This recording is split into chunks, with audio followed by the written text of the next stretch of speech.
दोस्तों आपको इस 8 मिनट की वीडियो में वो आज देखने को मिलेगा कि आप हंसते हंसते पागल हो जाओगे। आखिरी तक देखना, आखिर में देखोगे तो आपको लगेगा कि वाकई में वीडियो में दम था। जो ग्राउंड रियलिटी है, जो ग्राउंड की सच्चाई है, आप सबको देखना चाहिए। बिल्कुल फनी है पर रियल है, एकदम फैक्ट के साथ में है।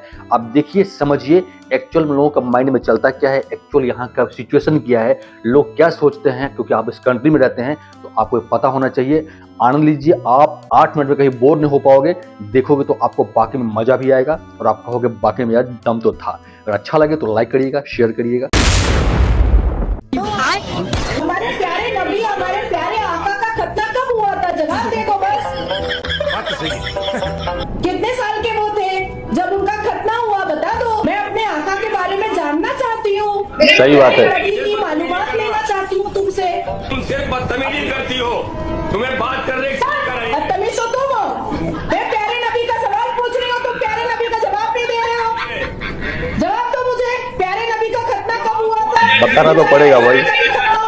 बेचारा अब्दुल का भी खतना हुआ होगा, उसी चक्कर में सबने कटवा लिया अपना।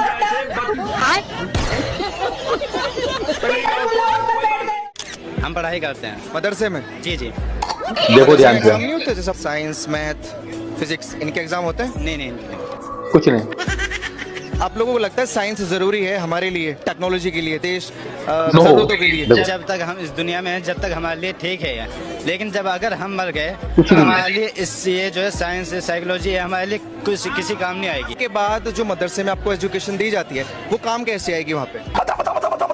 हमारे अरबिक की किताब में आया है, अच्छा। ये फानी दुनिया है। ये जो हमारी जिंदगी है, इम्तिहान की जिंदगी है। अच्छा। हम जो पैदा हुए इम्तिहान के लिए ही पैदा हुए हैं। हमें तैयारी जो करनी है वो आखिरत की तैयारी करनी है। ये चीजें आपको बताता कौन है? ये हमारे उस्ताद बताते हैं। किया बनाया तुमको।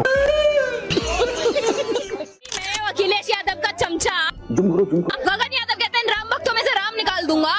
क्या बात कर रहे हैं? और ये लोग कहते हैं कि योगी जी इस्लाम को टारगेट कर रहे हैं। सही बात है। योगी जी इस्लाम को टारगेट नहीं कर रहे हैं, योगी जी आतंकवादियों को टारगेट कर रहे हैं। बात तो सही है। अब क्या करें, हर आतंकवादी मुसलमान निकल जाता है, तो इसमें योगी जी की गलती नहीं है मैडम। मोदी ने देश बेच दिया तो ये देखो, ये देखो। मोदी ने देश बेच दिया हो, या देश नहीं बेचा तो कम से कम दिल्ली बेच दी हो, सही बात है, या दिल्ली नहीं बेची तो हो सकता है लाल किला बेच दिया हो। बिल्कुल सही बात है। और महीन बात पकड़ना, अगर मोदी ने लाल किला भी नहीं बेचा तो कम से कम प्रूफ जरूर बेच दिया, जिसके पीछे खड़े होकर मनमोहन सिंह जी लाल किले से 10 साल तक भाषण देते रहे। एक आंकड़ा आज बताना चाहता हूँ, पूरा देश गर्व से भर जाएगा। कुछ लोगों का क्या होगा मैं नहीं जानता, पूरा देश गर्व से भर जाएगा। 9 मई को पाकिस्तान ने करीब 1000 मिसाइलों और आर्म्स ड्रोन्स के भारत पर बहुत बड़ा हमला करने की कोशिश की। 1000 ये मिसाइलें भारत के किसी भी हिस्से पर गिरती वहां भयंकर तबाही मच। एग्जैक्टली, पता नहीं क्या होता, लेकिन 1000 मिसाइल्स और ड्रोन्स को भारत ने आसमान में ही चूर चूर कर दिया। जाकत पैदा करने की मशीन माना जा, धड़ाधड़ 22 जाकत 11 जाकत 6 जाकत डाल मारे, मशीन की डाल मारे फेंक के। मैडम तो क्या गलत कह दिया, सही तो कहा इसमें। सही बात। हिंदू धर्म में है आप तो हिंदुओं को लेकर टिप्पणी करिए, मुस्लिम और इस्लाम पे टिप्पणी करने के। हिंदुओं ने तो एक करना भी भारी कर दिया। बात तो सही है। तो है भाई। देता हिंदुओं बता, मुसलमानों बता, धड़ाधड़ मारे दे के डाल फैक्ट्री चला के घेर दे। ये डाल लत्ते की फैक्ट्री चला, डाल जागतू की फैक्ट्री चला। मैडम इनके तो क्या बात कर रहे हैं? अधिकार है, अपने अपने हिसाब से जीना चाहते हैं, अपने हिसाब से रहना चाहते हैं, अपने हिसाब से बच्चे। हमने क्या गलत कहा फिर? और अभी तो रुको, हमारी डर 40 काट दो, फिर बेरोजगारी गुना रहो कि हमें रोजगार भी मोदी देगा, राशन भी मोदी देगा, वाईफाई का खर्चा भी मोदी देगा, इन्हें बर्गर पिज्जा भी मोदी खुआएगा। फिर कहना क्या चाह रहे हैं भाई आप? अभी बता है भाई। अगर 40 का 40 जाकत जन रहे ना तो अपने दम खम पे जड़ो उन्हें, ठीक? छोड़ के बाकी जितने लोग भी खड़े हैं सभी इंडिया एलियंस वाले हैं, ठीक है? एलायंस वाले नहीं है, एलियंस वाले, जो मंगल ग्रह सूर्य ग्रह टपक चुके हैं, ठीक? दूसरी बात आपको बता दे, अभी वो सर बता रहे थे कि मोदी जी का ऐसे ऐसे हाथ हिल रहा था। पहली बात आपको वो लग सकता है, आपको परिवक्ता का परिभाषा कहीं पता नहीं हो सकता है, क्योंकि जिसको आप बोल रहे हैं ना उसको हम लोग के देशवासी ना कहीं गूज़बम्स की तरह फील किया। वो मोदी जी का जिम्मेदारी दर्शा रहा था। भारत के सबसे लोकप्रिय प्रधानमंत्री है और पूरे विश्व में सबसे ज्यादा अगर कोई जिम्मेदारी से काम करें तो वो है, तो उनका गूज़बम्स था, ठीक है। और अभी तो रुको, लेकिन राहुल गांधी अगर वो नौजवान है आपके अकॉर्डिंग, तो वो नौजवान जो स्मृति ईरानी जी को देख के आंख मारते हैं पार्लियामेंट में, क्या बात कर रहे हैं? केक काट रहे मल्लिकार्जुन खड़गे के साथ, घुटना में तेल लगवाता है, ये क्या कर रहे हैं सर? 7 बाल बच्चे। यस। अभी देख लो। नहीं रहेंगे तो कैसे है इतना बाल बच्चा? सब अल्लाह का दिया हुआ है मैडम। सब तो अल्लाह का देन है ना। वो गरीबी किसका देन है? गरीबी तो मतलब देना ही है मोदी जी। गरीबी मोदी जी की देन। इससे थोड़ी ना है वंदे मातरम बुलवाओगे तो जबरदस्ती है, हमसे सब्सिडी लेना जबरदस्ती है। बात तो सही है। मंदिरों से जो धन आता है, काफिर जो टैक्स भरते हैं, इनके पैसों का अनाज, गेहूं, चावल, आटा ये लेना अच्छी बात है। क्या बात है सर, क्या बात है सर। हाँ, इसे कहते हैं नमक हराम कौम। इस देश के अरबी गुलाम है। वंदे मातरम नहीं कह सकते, भारत माता की जय नहीं कह सकते, लेकिन एक चीज बड़ा बढ़ चढ़ के बोलते हैं, ये गंगा जमनी तहजीब।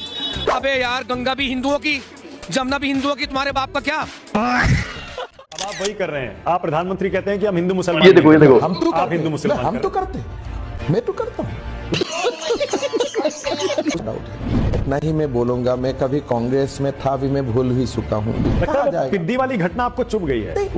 जितना बार वो बिस्कुट उठाते थे, Rahul was smiling at them. आपको कांग्रेस ने इतना बढ़ाया, इतना कुछ दिया, इतना बनाया, और आपने नॉर्थ ईस्ट से कांग्रेस को ही साफ कर दिया। कांग्रेस को नुकसान करवाना आज हर भारतीय का कर्तव्य दायित्व है। और राहुल गांधी से लगता है आपकी निजी खुन्नस है। और अभी तो रुको, कोई निजी पर्सनल एनमिटी है। तो राहुल कभी पीएम बन पाएंगे? बन सकता है पाकिस्तान में। हम मोहम्मद से प्यार करते हैं और मोहम्मद को मानते हैं, तो उसके मुताबिक तो फिर मुसलमान ये देखो, अपना बोरिया बिस्तर लपेट करके चले जाना चाहिए, भारत में नहीं रहना चाहिए। क्या बात कर रहे हैं? पता है कैसे?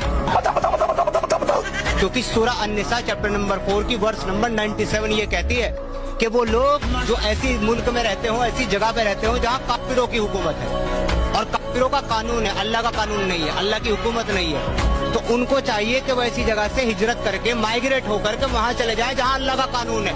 ये बड़ी अच्छी बात कही है।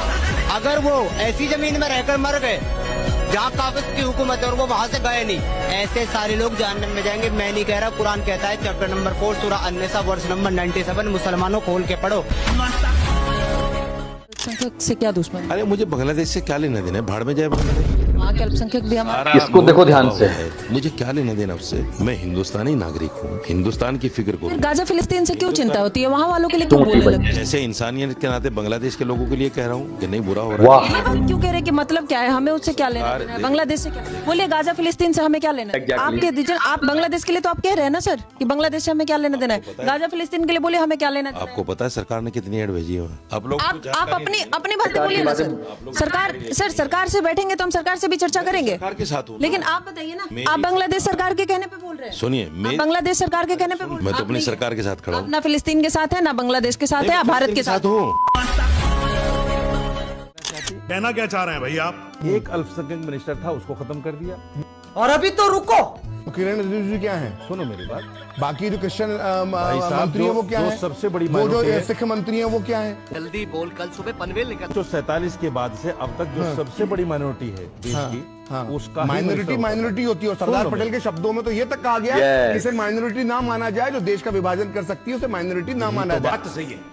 यही तो बात है। सरदार पटेल दिक्कत सरदार पटेल। अब देखना, पता क्या है, जब हम सरकार को घेरने की कोशिश करते हैं तो आप जैसे लोग बीच में आ जाते हैं। मतलब सरकार हाई कोर्ट का जिक्र आप खुद कह रहे हैं सबसे बड़ी माइनॉरिटी, जो सबसे बड़ी माइनॉरिटी देश का बंटवारा कर सकती है, कोट अनकोट सरदार पटेल के शब्दों में, उसे माइनॉरिटी कैसे कहा जा सकता है? सरदार पटेल ने कहा है। सही बात। अच्छा तो एक काम कर दिए, भगा दीजिए मतलब मुसलमानों को। भगाने की बात नहीं हो रही दीजिए ना, नहीं, भगाने की बात नहीं हो अगर रही। तो भगा पाकिस्तान दीजिए। बनाने के बाद भी आप रहे, यहाँ पर कोई दिक्कत नहीं है। अच्छा रह रहे हैं। हाँ बिल्कुल। अगर आपने पूरा वीडियो देखा होगा तो वाकई में इंटरेस्टिंग लगा होगा आपको, मुझे पूरा उम्मीद है, मुझे पूरा ट्रस्ट है। अगर आपको अच्छा लगा तो लाइक करिए, शेयर करिए, फिर मिलेंगे जल्दी, तब तक के लिए धन्यवाद। जय हिंद, जय भारत।